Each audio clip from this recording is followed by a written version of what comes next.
28 ফেব্রুয়ারি প্রকাশিত হতে চলেছে পশ্চিমবঙ্গের চূড়ান্ত ভোটার তালিকা।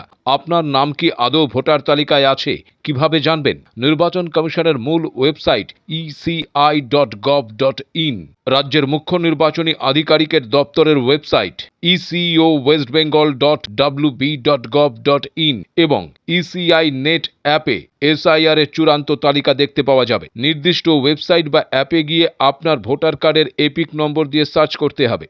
এছাড়াও রাজ্যের 8টি স্বীকৃত রাজনৈতিক দলের প্রতিনিধিরা সিইও অফিস থেকে হাতে পাবেন পেন ড্রাইভ। ডিইও অফিস থেকে তালিকার 2টি করে হার্ড কপি স্বীকৃত রাজনৈতিক দলগুলোকে দেওয়া হবে। যদি ইতিমধ্যে আপনার নাম যাচাই করা হয়ে গিয়ে থাকে এবং কোনো সমস্যা না থাকে, তবে স্বাভাবিকভাবেই আপনার নাম উঠে আসবে তালিকায়। আর যদি এখনো যাচাই না করা হয়ে থাকে, তবে তার নিচে অ্যাডজুডিকেশন বা বিচারাধীন লেখা থাকবে। আর কারো নাম যদি মুছে দেওয়া হয়, তাহলে নিচে লেখা থাকবে ডিলিটেড।